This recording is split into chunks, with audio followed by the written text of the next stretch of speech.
السلام عليكم ورحمة الله وبركاته. الحمد لله نحمده ونستعينه ونستغفره ونؤمن به ونتوكل عليه ونعوذ بالله من شرور أنفسنا ومن سيئات أعمالنا من يهده الله فلا مضل له ومن يضلل فلا هادي له وأشهد أن لا إله إلا الله وحده لا شريك له وأشهد أن محمدا عبده ورسوله أما بعد. கண்ணியத்திற்குரிய எல்லாம் உள்ள அல்லாஹ் ஜல்ல ஷானஹு தஆலாவின் நல்லடியார்களே,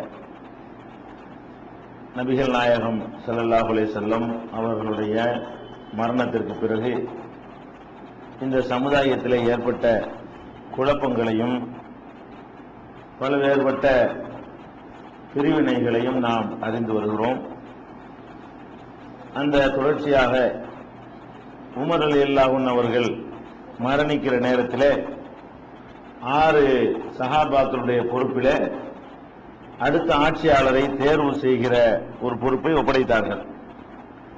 அதில் அந்த 6 பேர்ல 3 பேர் தங்களுடைய தல்ஹா ரலியல்லாஹு அன்ஹு அவர்கள், ஜுபைர் ரலியல்லாஹு அன்ஹு அவர்கள், சாத் இப்னு அபீ வக்காஸ் அவர்கள், இந்த மூவருமே அந்த சீன்ல இருந்து ஒதுங்கி கொண்டார்கள்.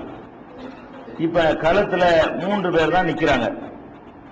யார் 3 பேரு? அப்துர் ரஹ்மான் இப்னு அவுஃப் ஒரு ஆளு, உஸ்மான் ரலியல்லாஹு அன்ஹு ஒன்னு, அலி ரலியல்லாஹு அன்ஹு ஒன்னு. இந்த 3ல ஒரு ஆள் தான் இப்ப ஜனாதிபதியாக தேர்வு செய்யப்படணுங்கிற ஒரு நிலைமை. அப்ப அப்துர் ரஹ்மான் இப்னு அவுஃப் அவங்களை பொறுத்த வரைக்கும் அவங்க விரும்பி இருந்தா அவங்க ஜனாதிபதி ஆகியிருக்கலாம். அவங்க என்ன சொல்றாங்க தெரியுமா? 2 பேரையும் கூப்பிடுறாங்க. அலி ரலியல்லாஹு அன்ஹு கூப்பிடுறாங்க, உஸ்மான் ரலியல்லாஹு அன்ஹு கூப்பிட்டு, இப்ப நீங்க 2 பேர் தான் இப்ப இருக்கிறீங்க, நான் வரப்போறது இல்ல, எனக்கு இந்த பதவி வேண்டாம், நானும் ஜனாதிபதியாக விரும்பல, நீங்க 2 பேர் தான் இப்ப சீன்ல இருக்கிறீங்க, 3 பேர் இருந்தாலும் நான் இல்லைன்னு வச்சுக்கிறேங்க, 2 பேர் தான் இப்ப இருக்கிறீங்க, உங்கள யாரு விட்டு தர்றதுக்கு ரெடியா இருக்கிறீங்க, வேண்டாம் என்று உங்கள யாராவது விட்டு தர ரெடியா இருக்கிறீங்களா கேட்கிறாரு. 2 பேருமே மாட்டேன்ட்டாங்க. 2 பேரும் உஸ்மான் ரலியல்லாஹு அன்ஹு பதவி என்ன இருந்தாலும் மனிதர் தானே, உஸ்மான் ரலியல்லாஹு பதவி ஆசையாகவும் எடுத்துக்கொள்ளலாம், அல்லது நமக்கு தகுதி இருக்கிறது, நம்ம இருந்தாலும் கொஞ்சம் நல்லபடியா சமுதாயத்துக்கு சேவை செய்யலாம் என்பதற்காக கூட இருக்கலாம், அது அல்லாஹ் அறிந்தவன். ஆனால் 2 பேருமே அதை ஆசைப்பட்டார்கள். உஸ்மான் ரலியல்லாஹு அன்ஹு என்ன செஞ்சாங்க, அப்படிலாம் விட்டு தர முடியுமா ஜனாதிபதி பதவிங்கிற மாதிரி 2 பேருமே திருப்பி திருப்பி கேட்கிறாரு. எதுக்கு தேவையில்லாம போட்டிலாம் தேவையில்லை, 2 பேர் தான் நிக்கிறீங்க, நான் ஒதுங்கிட்டேன், தல்ஹா ஒதுங்கிட்டாரு, ஜுபைர் ஒதுங்கிட்டாரு, சாத் இப்னு அபீ வக்காஸ் ஒதுங்கிட்டாரு, உங்க 2 பேர்ல ஒரு ஆள் யாராவது கொஞ்சம் ஒதுங்கிருங்க, பிரச்சனை சால்வ் ஆயிரும் அப்படின்னு சொல்றாங்க. 2 பேரும் மறுத்துறாங்க. அப்ப என்ன பண்றாங்க, இப்ப இந்த 2 பேர்ல யாருக்கு இவர் வாக்களிக்கிறார் அவர் தான் ஜனாதிபதி. இப்ப 6 பேர்கிட்ட பொறுப்பு இருக்குது. அப்ப இவருடைய ஓட்டு 2 ஓட்டு இவருக்கு ஆச்சுல, இவர் ஓட்டு எந்த பக்கம் உழுவுதோ அந்த பக்கம் என்ன ஆயிரும், அவங்க ஜனாதிபதி ஆயிருவாங்க. ஏன்னா ஆளுக்கு 2 ஓட்டு பேர் இருக்குது. அலிக்கு சுபைர் ஓட்டு ஒன்று இருக்குது, என் பங்கு அவரை கொடுத்துட்டேன்ட்டாரு. தல்ஹா உஸ்மான் ரலியல்லாஹு கொடுத்துட்டேன்ட்டாரு. சாத் இப்னு அபீ வக்காஸ் அப்துர் ரஹ்மான் இப்னு அவுஃப் விட்டேங்கிறாரு. அப்ப ஒவ்வொரு ஆளும் 2 ஓட்டு பெற்று இருக்கிறார்கள். இப்ப இவர் அப்துர் ரஹ்மான் இப்னு அவுஃப் யாரை ஆதரிச்சாருன்னு வைங்க, 2 4. இவர் யாரையா சப்போர்ட் பண்ணிட்டாருன்னா என்ன ஆயிரும், 4 பேருடைய ஆதரவும் அவங்களுக்கு கிடைச்ச மாதிரி போயிடும். இப்ப இவர்களும் பால் இருக்கிறது, அதுக்குதான் யாராவது விட்டு தாங்கன்னு கேட்டு பார்த்தாரு, விட்டு தர ரெடியா இல்ல. அப்ப என்ன பண்றாரு, 2 பேரையும் கூப்பிட்டு சொல்றாரு, நீங்க 2 பேருமே ஆரம்ப காலத்து முஸ்லிம்கள், ஆரம்ப காலத்துல இஸ்லாத்தை ஏற்றவர்கள்ல உங்களுக்கு முக்கியமான பங்கு உண்டு, 2 பேருக்குமே இந்த தகுதி உண்டு, 2 பேருமே ஆரம்ப காலத்துடைய முஸ்லிம்கள், 2 பேருமே ரசூல் ஸல்லல்லாஹு அலைஹி வஸல்லமுடைய புதல்விகளை கல்யாணம் பண்ணவங்க. அலி ரலியல்லாஹு அன்ஹு ரசூலுல்லாஹ்வுடைய மருமகன் தான், உஸ்மான் ரலியல்லாஹு அன்ஹு ரசூல் ஸல்லல்லாஹு அலைஹி வஸல்லமுடைய மருமகன். ஒரு வகையில பார்த்தா அவர் 2 மகளை கல்யாணம் பண்ணவர். ரசூல் ஸல்லல்லாஹு அலைஹி வஸல்லமுடைய மகள் ருக்கையாவை கல்யாணம் பண்றாரு. அவங்களுடைய மௌத்துக்கு பிறகு உம்மு குல்சுமையும் ரசூல் ஸல்லல்லாஹு அலைஹி வஸல்லம் உஸ்மானுக்கு கல்யாணம் பண்ணி வைக்கிறாங்க, அக்காவையும் தங்கச்சியும் வெவ்வேறு நேரங்கள்ல. அப்ப உஸ்மான் ரலியல்லாஹு அன்ஹு பார்த்தா அலியை விட ஒரு படி மருமகன்கிறதுல கொஞ்சம் கூட தான். 2 மகளை திருப்பி ஒருக்கா கல்யாணம் பண்ணி கொடுக்கறதா இருந்தா அவ்வளவுக்கு ஒரு அன்பு நேசம் இருந்தா தான் அது நடந்திருக்க முடியும்.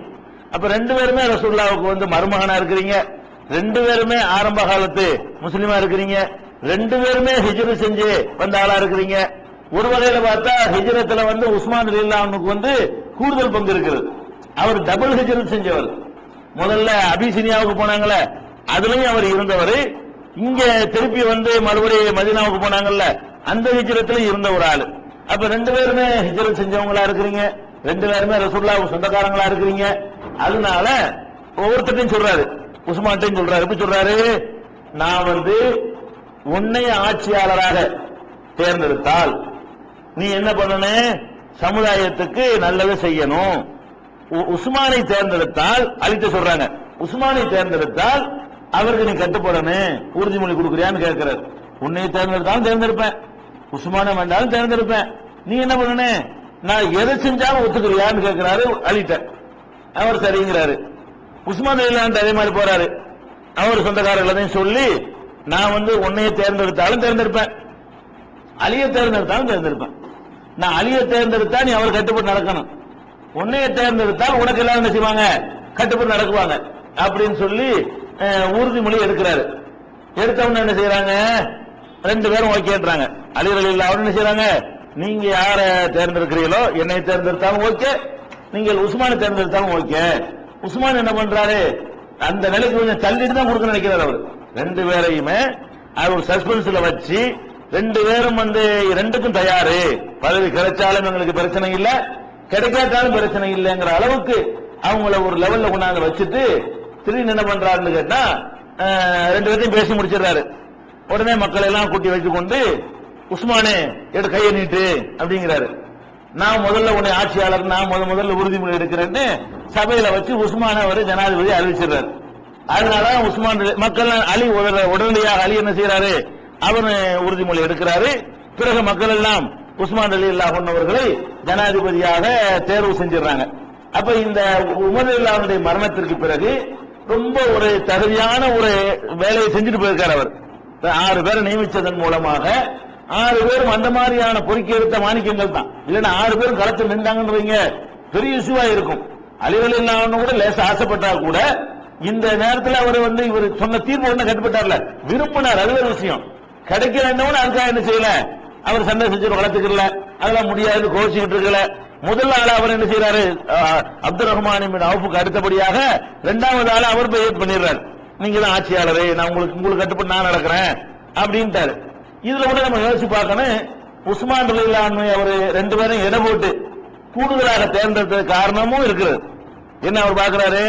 இவர் 2 தடவை ஹிஜ்ரத் செஞ்சவரா இருக்கிறாரு, அந்த வகையில இவர் கூடுதல் கொஞ்சம் சிறப்பு இருக்கிறது. அலி வந்து ஒரு ஹிஜ்ரத் தான் பண்ணியிருக்கிறாரு. இவர் அந்த காலத்து நெருக்கடியான கட்டத்திலேயே அபிசினியாவுக்கெல்லாம் போய் ரொம்ப அதாப்பட்டவரா இருக்கிறாரு. ரசூலுல்லாஹ்வுடைய 2 மகளை கல்யாணம் பண்ணவரா இருக்கிறாரு. இந்த மாதிரி 1-2 கணக்கு போட்டு பார்த்திருக்காரு அவரு. இந்த வகையில அவர் கொஞ்சம் தூக்கலா இருக்கு, மார்க்ல கொஞ்சம் தூக்கல் மாதிரி அவர் தெரிஞ்சிருக்கிறது. இவருக்கு ஒரு 60, அவருக்கு ஒரு 40 கொடுக்கலாங்கிற மாதிரி அவருக்கு பட்டு தானே தேர்ந்தெடுத்துட்டாரு. வேற எந்த விதமான இவருக்கு எந்த விதமான உள்நோக்கமும் கிடையாது அப்துல் ரஹ்மான் இப்னு அவுஃப்க்கு. இந்த செய்திகள் எல்லாம் புகாரியில 3700வது ஹதீஸ்ல தெளிவா எழுதப்பட்டிருக்கு. ஹதீஸ்ல தெளிவாக எப்படி ஆட்சியாளர்கள் தேர்ந்தெடுக்கப்பட்டாங்க என்ற விவரம் வரும் பொழுது இந்த சம்பவம் எல்லாம் எழுதப்பட்டிருக்கிறது. ஆக உமர் ரலியல்லாஹு அன்ஹு அவர்கள் தன்னுடைய கடமையை எந்த ஒரு குழப்பத்திற்கும் இல்லாத வகையில அழகாக நிறைவு செய்துட்டு போயிடுறாங்க. அடுத்த ஆட்சி சிறப்பு அமைந்து விடுகிறது. இந்த இடத்துல அபூபக்கர் ரலியல்லாஹு அன்ஹு பற்றி தெரிஞ்ச மாதிரியும் உமர் ரலியல்லாஹு அன்ஹு அவர்களை பற்றியும் அவங்களுக்குரிய தகுதி, அவங்களுக்கு இந்த சமுதாயம் ரொம்ப நன்றி கடன் பட்டிருக்கிறது. இன்னைக்கு உலக வல்லரசுங்கிற அளவுல அந்த இஸ்லாமிய சாம்ராஜ்யத்தை விரிவுபடுத்தி ஒரு மாபெரும் சக்தியாக உருவாக்கிட்டு போனாங்க. அதே இது தக்க வச்சு இருந்தால் இன்னைக்கு வரைக்கும் உலக வல்லரசமா இருந்திருக்கும். பின்னாடி வந்தவர்கள் இவங்க 2 பேரும் மாதிரி இருக்கவில்லை. கண்டிப்பா சொல்லலாம், எடை போட்டு பேசுவதாக இருந்தால் அபூபக்கர் மாதிரியோ உமர் மாதிரியோ அதற்கு பிந்தி வந்த ஆட்சியாளர்கள் இல்லாத காரணத்தினாலதான் எல்லா விதமான குழப்பங்களையும் நம்ம சந்தித்திருக்கிறோம். அதனால அபூபக்கருக்கு அடுத்து உமர் என்று சொல்லவே இயலாது. அபூபக்கருக்கு அடுத்து பெரிய இடைவெளி இருக்கிறது, அதுக்கு அடுத்து உமர் என்று சொல்லலாம். உமருக்கு அடுத்து உஸ்மான் என்று நீங்க அப்படி விளங்கிற இயலாது. உஸ்மானுக்கு அடுத்து உமருக்கு அடுத்து இந்த வரலாற்று ரீதியா சொன்னேன். அவங்களுடைய சேவைகள், அவங்களுடைய நிர்வாக முறைகளை வச்சு பார்த்தீங்கன்னா உமருக்கு அடுத்த இடம் சொல்லலாம் இயலாது.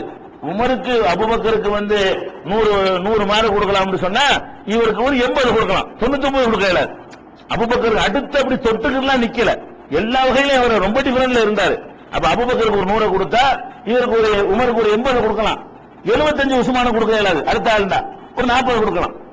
அந்த அளவுக்கு தான் வித்தியாசம் இருக்குது. அடுத்த வரணும் என்ன பின்னாடி சொல்லும்போது விளங்குவீங்க. எப்படி எல்லாம் அவங்க வந்து நிர்வாகம் பண்ண தெரியாம நிறைய ஒரு ஒரு தகுதி இல்லாத ஒரு காரியங்கள் எல்லாம் அவங்க செஞ்சுட்டாங்க. வேணும்டல்ல, நல்ல நோக்கத்தில் செய்தாங்க. ஆனா அந்த நிர்வாகம் பண்ணக்கூடிய சில விஷயங்கள் அவங்களுக்கு போதல. அதுக்கு அந்த சம்பவங்கள்ல நீங்க விளங்குவீங்க. அதனால உமரில் இல்லாதவர்களை பொறுத்த வரைக்கும் அவங்களுக்கு வந்து ரொம்ப சில தனிச்சிறப்புகளை எல்லாம் ரசூல் ஸல்லல்லாஹு அலைஹி வஸல்லம் சொல்றாங்க. எப்ப இருந்தாலும் ரசூல் ஸல்லல்லாஹு அலைஹி வஸல்லம் எதையாவது பேசும்பொழுது அதிகமாக இந்த 2 பேர் தான் குறிப்பிடுவாங்க.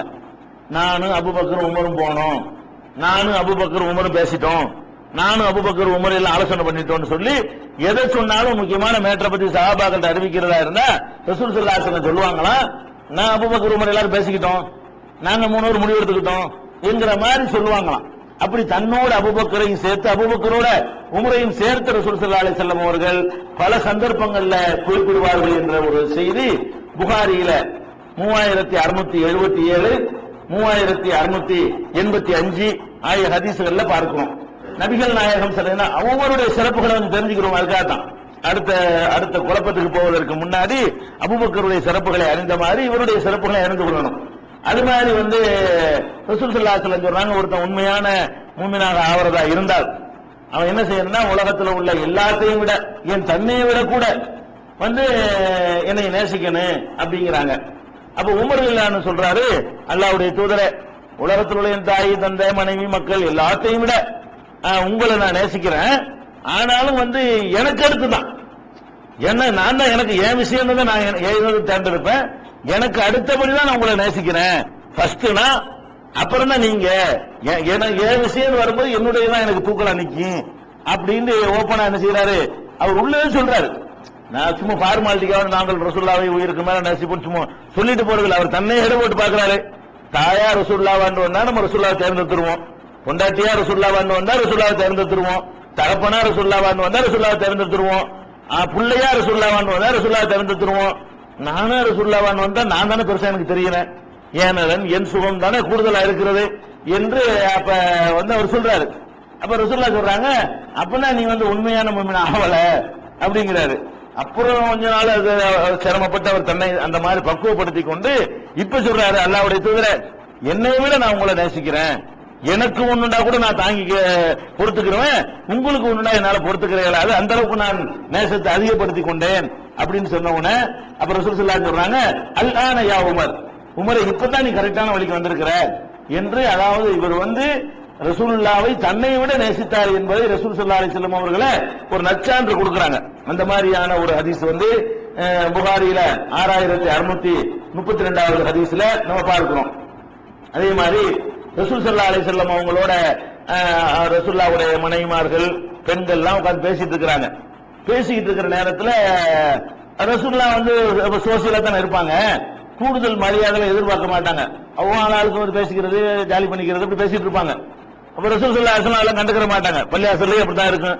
அவங்க வாட்டு தொழுதுட்டு உட்கார்ந்து இருப்பாங்க. நாங்க பழைய காலத்து கதையெல்லாம் பேசி சிரிச்சுட்டு இருப்போம். அப்படிலாம் ஹதீஸ் முஸ்லிம் நூல்ல இடம்பெற்றிருக்கிறத பார்க்கிறோம். இப்ப பேசிட்டு இருக்கும்போது திடீர்னு உமர் ரலியல்லாஹு அன்ஹு ஸலாம் அலைக்கும் உள்ள வர்றாரு. வந்தவன இருந்த கும்பல எல்லாம் அடிச்சு ஆள்கள்லாம் ஓட்ட முடிச்சிருக்கு, யாரையும் காணோம். அங்க உட்கார்ந்து பேசி இருந்த ஆள்களை எல்லாம் காணோம். இது கண்டவன ரசூல் ஸல்லல்லாஹு அலைஹி சிரிப்பு தாங்க முடியல. அவங்க சிரிக்கிறாங்க. அப்ப உமர் கேட்கிறாரு, என்ன என்னை கண்டவன நீங்க சிரிக்கிறீங்களே? இல்ல நான் தான் உட்கார்ந்து இருந்தேன், ஒரு என்ன பேசிக்கிட்டு இருந்தாங்க ஆளாளுக்கு, உன்னை கண்டவன இந்த மாதிரி ஓட்டம் பிடிக்கிறாங்களே, நீ ஒரு தெருவுல போனேன்னு வை, அந்த தெருவுல சைத்தான் வந்தா உன்னை பார்த்துட்டு வேற தெருவு ஓடி போயிருவான். சைத்தானும் நீ போற தெருவுல கூட சைத்தான செய்ய மாட்டான், நடமாட மாட்டான், அந்த சைத்தானியத்தை பூரா அப்படி அரண்டு ஓடிடும் சொல்லி தனக்கு கொடுக்காத மரியாதையை அவருக்கு கொடுத்தாங்கன்னா பயப்படுறாங்க. எல்லாம் கரெக்டா ரொம்ப போல்ட் அனுப்பாரு. மார்க்கத்துக்கு விரோதமா உள்ளது, ரொம்ப கொலை பொம்பளைலாம் இருக்கக்கூடாதுன்னு நினைக்கிறவர் அவர். அந்த மாதிரியான விஷயங்கள்ல எல்லாம் உனக்கு கூடுதலாக பயப்படுறாங்க எல்லாரும் என்று ரசூல் ஸல்லல்லாஹு அலைஹி வஸல்லம் அவர்கள் அப்படி சொல்றாங்க. உள்ளதி நஃப்ஸி பியதிஹி, என் உயிர் யார் கைவசம் இருக்கிறதோ அந்த இறைவன் மீது ஆணையாக சொல்கிறேன், மா லக்கியக ஷைத்தானு கத்து சாலிகன் ஃபஜ்ஜன் இல்லா சலக ஃபஜ்ஜன் கைர ஃபஜ்ஜிக.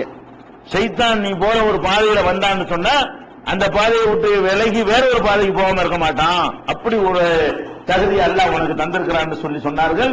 இது புகாரியில 3294, 3683, 6085 ஆகிய எண்களை கொண்ட ஹதீஸாக பதிவு செய்யப்பட்டிருக்கிறது. இதெல்லாம் அவருடைய தகுதிக்கு உரிய சான்றுகள். அதை விட முக்கியமான தகுதி என்னன்னு கேட்டா, சில விஷயங்கள் அவர் சொல்வார், அவர் சொன்னதுக்கு ஏற்ப அல்லாஹ்விடமிருந்து வஹி வந்துரும் சொல்லியிருக்கிறோம். நபிகள் நாயகம் ஸல்லல்லாஹு அலைஹி வஸல்லம் அவர்கள் கூட என்ன பண்றாங்கன்னா, இவருடைய அந்த தகுதியை பார்த்துட்டு சொன்னார்கள், முந்தைய சமுதாயங்கள்ல முல்ஹமீன்கள், முஹதஸூன்கள், முல்ஹம்னு சொன்னா அதாவது இறைவன் புறத்திலிருந்து உள்ளத்தில் செய்தி போடப்படும். அதாவது இறைவன் ஒரு செய்தியை சொல்ல நினைச்சான்னு சொன்னா முந்தைய சமுதாயத்துக்கு என்ன பண்ணுவான்னு கேட்டா, நல்லடியார்களை தேர்வு செய்து, அவங்க நபி இல்லாதவங்க, நபி தனியா இருந்தாங்க, நபி இல்லாத சிலர் உள்ளங்கள் என்ன செய்வான், அல்லாஹ் சில செய்திகளை போடுவான், அவங்க சொல்லக்கூடிய கரெக்டா அல்லாஹ்வுடைய செய்தியாக இருக்கும். முந்தைய சமுதாயங்கள் அப்படி இருந்துச்சு, ஏன் சமுதாயத்தில் அப்படி இல்ல. ஏன் சமுதாயத்தில் ஒருவர் அப்படி இருப்பதாக இருந்தால் அது நீனா தான் இருப்ப, அது உமரா தான் இருப்பார் என்று பெருமானார் ஸல்லல்லாஹு அலைஹி வஸல்லம் அவர்கள் ஆனா வஹிக்கு ஒட்டி அவர் பேசுவார். அவர் பேசுவதற்கு ஒட்டி வஹி வரும். அதனால அல்லாஹ் அந்த உள்ளத்துல போட்டு சொல்றான்னு விளங்குது. அந்த மாதிரியான ஒரு செய்தியை நீங்கள் புகாரியில 3469, 3689 எல்லாம் பார்க்கலாம். அது எப்படி எல்லாம் என்னென்ன விஷயங்கள்லாம் அவர் தலையிட்டு இருக்கிறாரு. ஹிஜாப், பெண்களுக்கு உடை விஷயத்துல எந்த கட்டுப்பாடும் இல்லாம இருந்துச்சு. அவர் தான் வற்புறுத்திக்கிட்டே வந்தார். அல்லாஹ்ட்ட இருந்து உத்தரவு வர்றதுக்கு முந்தி ரொம்ப ஜாகிலியா காலத்துல அறகுறையத்தான் ஆட அறிஞ்சிட்டு இருந்தாங்க. அது மாற்றப்படாமல் இருந்துச்சு. அன்றைக்கு இருந்த ஜாகிலியா காலத்துல பெண்கள் எந்த மாதிரி ஆடை அணிவார்களோ அந்த மாதிரி தான் இஸ்லாத்திற்கு வந்த பிறகு அணிந்து கொண்டிருந்தார்கள். ஆடையில எந்த விதமான ஒரு கட்டுப்பாடு ஒழுங்குகள்லாம் இருக்கவில்லை.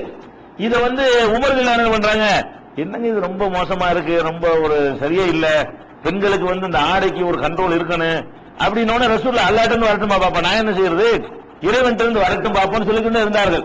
இவர் வற்புறுத்திக்கிட்டே வந்தாரு.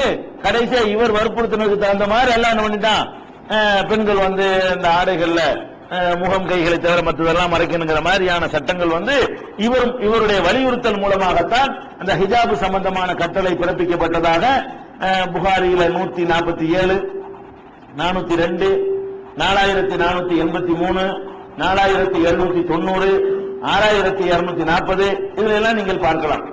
அதே மாதிரி நபி ஸல்லல்லாஹு அலைஹி வஸல்லம் அவர்கள் ஹஜ்ஜுக்கு போயிருக்கும் பொழுது அங்க மக்காம இப்ராஹிம் ஒரு இடம் இருக்கிறது. அந்த இடத்துல தொழுதா நல்லா இருக்குமே, அப்ப ரசூலுல்லாஹ் அதுக்கு முக்கியத்துவம் கொடுக்கவே இல்லை. உமர் ரலியல்லாஹு போய் சொல்றாங்க ரசூல் ஸல்லல்லாஹு அலைஹி வஸல்லம், அல்லாஹ்வுடைய தூதரே, இந்த இடத்துல ஒரு சிறப்பு தொழுதா நல்லா இருக்குமே அப்படிங்கிறாரு அவர் பாட்டுக்கு. அப்ப ரசூலுல்லாஹ் என்ன செய்யல, அல்லாஹ்ட்ட வந்து பாத்துக்கிறோம்ட்டாங்க. உடனே அல்லாஹ் என்ன பண்றான், வத்தஹிது மின் மகாமி இப்ராஹிம முஸல்லா, இந்த மகாம இப்ராஹிம்ல 2 ரக்காத் தொழுகை நீங்க ஏற்படுத்திக் கொள்ளுங்கள். அப்ப இவர் முதல்ல சொல்றாரு, ரசூலுல்லாஹ் கூட அதை பாத்துக்கிறோம்பான்னு சொல்லி அவங்க அதை ரிஜெக்ட் பண்ற அளவுல இருக்கிறது. அல்லாஹ்ட்ட இருந்து ஆர்டர் வருகிறது, வத்தஹிது மின் மகாமி இப்ராஹிம முஸல்லா, இப்ராஹிமுடைய நின்ற இடத்துல நீங்கள் என்ன செய்யுங்க, 2 ரக்காத் தொழுவுங்க. உடனே அல்லாஹ்ட்ட இருந்து ஆர்டர் வந்தவொடனே ரசூல் ஸல்லல்லாஹு அலைஹி வஸல்லம் அவர்கள் அங்க தொழுகிறாங்க. இது புகாரியில 402வது ஹதீஸாக நீங்கள் இதை பார்க்கலாம். இந்த விஷயத்துல அவர் சொன்னபடி நடக்கிறது. அதே மாதிரி நபி ஸல்லல்லாஹு அலைஹி வஸல்லம் உடைய மனைவிமார்கள் என்ன பண்றாங்கன்னா, ஒரு தடவை ஸ்ட்ரைக் பண்ணிடுறாங்க. என்ன ஸ்ட்ரைக், எங்களுக்கு நீங்க கொடுக்கிற செலவினங்கள் போதல, அதிகப்படுத்தி தரணும். ரசூலுல்லாஹ்வுடைய நிலைமை தெரிஞ்சுக்கிட்டேன். ரசூலுல்லாஹ்வுக்கு என்ன வருமானம் இல்ல, ஒரு ஆட்டு பண்ண இந்த மாதிரி சில அற்பமான ஒரு வருமானம் தான் வந்துகிட்டு இருக்கிறது. அதுல அவங்க எதை தர முடியுமோ அதை தான் தருவாங்க. ஒரு நாளைக்கு பேரிச்சம்பழம் சாப்பிடுவாங்க, ஒரு நாளைக்கு தண்ணியை குடிச்சிட்டு இருப்பாங்க. இப்படித்தான் இருக்குது. வச்சுக்கிட்டு வஞ்சகம் பண்ணல. ரசூல் ஸல்லல்லாஹு அலைஹி வஸல்லம் அவர்கள் பைத்துல் மாலை தொட மாட்டாங்க. ஜகாத் அவங்களுக்கு ஹராம், சதகா அவங்களுக்கு ஹராம். அவங்களுக்கு வரக்கூடிய அந்த வருமானத்தை வச்சுதான் குடும்பத்தை நடத்தணும். இதெல்லாம் தெரிஞ்சுக்கிட்ட மனைவிமார்கள் என்ன பண்ணிட்டாங்க, இந்த மாதிரி பண்ணிட்டாங்க, ஸ்ட்ரைக் பண்ண ஆரம்பிச்சுட்டாங்க. அப்ப உமர் ரலியல்லாஹு வேகமா வர்றாரு. அவருடைய மகளும் கூட ரசூலுல்லாஹ்வுக்கு மனைவி தான், ஹப்ஸாவில் இருக்கிறாங்க. அதெல்லாம் அவர் பார்க்கல. ரசூலுல்லாஹ் என்ன செய்யறாருன்னு கேட்டா, இந்த பொம்பளை எல்லாம் இப்படி சரி வர மாட்டாங்க, இருந்தா இரி, இல்லன்னா டைவர்ஸ் பண்ணி வாங்கிட்டு போயிட்டே இரு என்று சொல்லுங்க. ரசூலுல்லாஹ் என்ன ஐடியா கொடுக்கிறாரு, நீங்க உங்க மனைவிமார்கள்ட்ட இப்படி எல்லாம் போட்டு சரியா வராது, கூப்பிடுவோங்க எல்லாத்தையும், எனக்கு தான் தர முடியும். என்னோட வாழ்றதா இருந்தா இதை சகிச்சுக்கிட்டு வாழ்றதா வாழுங்க, இல்லன்னு சொன்னா நீங்க டைவர்ஸ் விட்டுற, நீங்க நல்லா போய் என்ன செய்யுங்க, உங்களுக்கு விருப்பமான ஒரு வாழ்க்கையை தேர்ந்தெடுத்துக்கிறீங்க அப்படின்னு நீங்க சொல்லுங்க, அப்பதான் சரியா வரேன். அப்படி தன் மகள் அங்க இருந்தும் கூட, தன் மகள் அங்க இருந்தும் கூட நிரூபிக்கிறார் பாருங்க. என்னைய விட என் பிள்ளைய விட நான் ரசூலுல்லாஹ் மேலதான் முகப்பத்து வச்சிருக்கேங்கிறதுனால அதை நிரூபிச்சு காட்டுறாரு. என் மகன் ஸ்ட்ரைக் பண்ண தப்பு, ரசூலுல்லாஹ்வை எதிர்த்து பேசினது தப்பு என்று சொல்லி அவர் அந்த ஐடியா கொடுக்கிறாரு. ரசூலுல்லாஹ் கேட்கல. உடனே அல்லாஹ் என்ன செய்யறான், நபியே மனைமார்களை கூப்பிட்டு சொல்லு, தாலைன மத்திவுக்குன்ன சர்ரிவுக்குன்ன சராகன் ஜமீலா, இங்க வாங்க, வாழ்றதுன்னா வாழ்ங்க, இல்லைன்னா அழகான முறையில் உங்களை நான் விடுவித்து விடுகிறேன், இந்த அளவுக்கு தான் எனக்கு தர முடியும். அப்போ உங்களுக்காக வேண்டிய நான் வளைஞ்சி தப்பு செஞ்சு பணத்தை திரட்டலாம் எனக்கு முடியாது என்று நபியை நீங்கள் சொல்லுங்கள் என்று சொல்லி அல்லாஹ் வந்து ஆர்டர் பண்றான். அதுக்கு முன்னாடி இவர் சொல்லிவிட்டார். அல்லாஹ் இருந்து இந்த ஆர்டருக்கு முன்னாடி யாருக்கு இவர் தோணுது? இவருக்கு தோணுகிறது, இவருக்கு தோணுகிற மாதிரி அல்லாஹ்விடமிருந்து உத்தரவு வருகிறது என்ற செய்தியை அதே புகாரியில 402, 4483, 4916 இதுல எல்லாம் பார்க்கலாம். அதே மாதிரி வந்து அப்துல்லாஹ் இப்னு உபை அப்படின்னு ஒருத்தர் இருந்தான். அவன் தான் முனாபிக்குகளுக்கு தலைவன். நபி ஸல்லல்லாஹு அலைஹி வஸல்லம் காலத்துல முனாபிக்குகள்னா 2 வேஷம் போடுறவங்க, அவங்க முஸ்லீம் அல்ல, ஆனால் நாங்கள் முஸ்லீம்கள் தான் என்று சொல்லிக் கொள்வார்கள். இஸ்லாத்தை பொறுத்த வரைக்கும் ஒருத்தன் வாயினால சொல்லி நம்ம ஏத்துக்கிறணும், உள்ளத்தை நம்ம பார்க்க இயலாது. அவன் என்னதான் சூழ்ச்சியோட வந்தாலும் சரி, இஸ்லாம் நமக்கு என்ன சொல்லுது? உங்களுக்கு வெளிப்படையா சொல்றதான் கணக்கில் எடுக்கணுமே தவிர அவன் உள்ளத்துல என்ன வஞ்சகத்தை வச்சுட்டு வந்தாலும் நீங்கள் நம்பணும்னு சொல்லக்கூடிய ஒரே மார்க்கம் இஸ்லாம் தான். யார் வேண்டாலும் எந்த மாதிரியான நோக்கத்துல வந்தாலும் நோக்கமே கற்பிக்க கூடாது. அவங்க உறவு பார்க்க வந்தாலும் சரி, தப்பான நோக்கத்துக்கு வந்தாலும் சரி, அதெல்லாம் அவங்க உள்ள வந்து நுழைஞ்சு பார்த்தாங்கன்னா இதனுடைய போதனைகளை உங்களுக்கு கண்டிப்பா இருக்கும். அவங்க என்ன நோக்கத்துக்கு வந்திருந்தாலும் சரி, எந்த தைரியத்தில் இஸ்லாம் இது சொல்லுது, எந்த தைரியம் அவருக்கு என்ன பின்னணியை நீங்க சொன்னாலும் சரிதான். ராமகோபாலம் வர்றாரு, நான் என்ன கைமா சொல்லிட்டாங்கிறாரு, யாரு அதெல்லாம் முடியாது, சொல்லிட்டு வந்து ஏத்துக்கிற வேண்டியதான். நமக்கு எந்த ரைட்டும் கிடையாது. நீ யாரு என்னன்னு பின்னணி விசாரிக்கிறது, அவர் பின்னாடி ஒரு நோக்கத்துல வந்திருக்காரா? அப்ப ராமகோபாலனுக்கெல்லாம் மிஞ்சினால் தான் உமரை ஒரு காலத்துல உமரில் இல்லாம யாரு ராமகோபாலன் கூட மிஞ்சின ஒரு ஆளத்தான் இருந்தாரு. எல்லா விதமான எதிர்ப்புகளை காட்டினவர் தான். அதனால வந்து நம்ம அவர் உமரில் இல்லாம மாறலையா? அது மாதிரி மாறலாம். அந்த மாதிரி இருந்ததுனால முனாபிக்குகளும் முஸ்லீம்களை போலவே என்ன செய்வாங்க? பள்ளிவாசலுக்கு வருவாங்க, தொழுவாங்க, தொழுதுட்டு போய் அந்த பக்கம் போயிட்டு கிண்டல் பண்ணிக்கிறாங்க, இந்த பக்கம் வந்து தொழுகையில் ஈடுபட்டுக்கிறாங்க, அவங்க சரியில்லைங்க அப்படிங்கிறது, இங்க வந்து இவங்க சரியில்லைங்கிறது, இப்படியான ஒரு வேஷம் போட்டுக்கொண்டு ஒரு கூட்டம் இருந்தது. இதுக்கெல்லாம் லீடரா வந்து அப்துல்லாஹ் இப்னு உபைங்கிற ஒரு ஆள் இருந்தார். அந்த ஆளை பத்தி மக்களுக்கு தெரியாட்டாலும் அல்லாஹ் அறிவிச்சு கொடுத்திருந்தான். ரசூலுல்லாஹ்வுக்கு மட்டும் குர்ஆன்ல கூட அப்படி ஒரு வசனம் இருக்கிறது, முனாபிக்குகள் யாரு நல்லவங்க யாரு என்று வேதம் இல்லாமல் அல்லாஹ் உங்களை விட்டு கூட மாட்டான். வலாக்கின் யுத்லியக்கும் அலல் கைப், உங்களுக்கு மறைவான விஷயத்தை ரசூல் மூலமாக அல்லாஹ் அறிவித்து தருவான்னு சொல்லி யார் யாரு இந்த வஞ்சகர்கள்ங்கிறத ரசூலுல்லாஹ்வுக்கு மட்டும் அல்லாஹ் அறிவிச்சு கொடுத்திருந்தான். ஆனால் அறிவிச்சு கொடுத்து மனசுல வச்சுக்கணுமே தவிர டிக்ளேர் பண்ணக்கூடாது. ரசூலுல்லாஹ்வுக்கு தெரியும் இந்த நாள்லாம் சரிண்டு, ரொம்ப முக்கியமான ஆட்கள்கிட்ட மட்டும் அப்படி எல்லாம் ஒரு அதுல உள்ள அல்லாஹ்ட்ட இருந்து எனக்கு செய்தி வந்திருக்குன்னு சொல்லி கொடுத்திருந்தாங்க. அதுல உமர் ஒரு ஆள். அந்த அப்துல்லாஹ் இப்னு உபை வந்து இறந்து போயிட்டான். அப்துல்லாஹ் இப்னு உபை இறந்தவன என்ன ஆச்சு? ரசூல் ஸல்லல்லாஹு அலைஹி வஸல்லம் வந்து ஜனாஸா தொழுவுல முஸ்லிமா தான ஒரு வெளி உலக நடமாடுறாரு, ஜனாஸா தொழுகை கூப்பிட்ட உடனே அவங்க ஜனாஸா தொழுகை போறாங்க. போன உமர் மறுக்கிறார், போக கூடாது, நீங்க உங்களுக்கு தெரியுது, நல்லா தெரியுது, முனாஃபிக்குன்னு தெரியுது, முனாஃபிக்கு தலைவன் அவன் தான் தெரியுது, தெரிஞ்சுக்கிட்டு நீங்க எப்படி அங்க போய் தொழுகைக்கு போகலாம் அப்படின்னு சொல்லி அவங்க உமர்லான சட்டையை பிடிச்சிருக்காத குறையாக அவங்க வந்து தடை செய்யறாங்க, போகக்கூடாதுங்கிறாங்க. நான் போய் தான் தீருவேன் அப்படின்னு ரசூல் ஸல்லல்லாஹு அலைஹி வஸல்லம் செய்யறாங்க. போய் அல்லாஹ் உங்களுக்கு சொல்லலையா, அவங்களுக்கு பாவ மன்னிப்பு கிடையாதுன்னு எல்லாம் சொல்லிட்டான். 70 முறை கேட்டாலும் அல்லாஹ் மன்னிக்க மாட்டேங்கிறான். ரசூலுல்லாஹ் சொல்றாங்க 70க்கு மேல கேட்பேன் என்ன அப்படி சொல்லிட்டு போறாங்க. ஆனால் வந்து இதுல அல்லாஹ் வந்து ரசூலுல்லாஹ்வுடைய ஆர்குமெண்ட் ஏத்துக்கல. 70 தடவைங்கிறது அந்த அர்த்தம் கிடையாது, அறவே இல்லைங்கிறதுக்கா சொன்னது அப்படின்னு சொல்லி அல்லாஹ் என்ன பண்ணான்? உமர் இல்லானுடைய கருத்தை ஆதரிச்சு என்ன செய்தான்? வலா துஸல்லி அலா அஹதி மாத்தாவதா, முனாஃபிக்குன்னு தெரிஞ்ச பிறகு அவர்களுக்காக நீ ஒருபோதும் இனிமே தொழுகை நடத்தக்கூடாது. நடத்தி முடிச்சோன்னு இந்த ஆயத்து வருது. நடத்தி முடிச்சுட்டாங்க, நடத்துற வரைக்கும் அவங்களுக்கு நடந்து போச்சு. ஆனா உமர் இல்லான்னு எப்படி வற்புறுத்தினார்களோ அதுக்கு ஏற்றவாறு என்ன செஞ்சிருச்சு?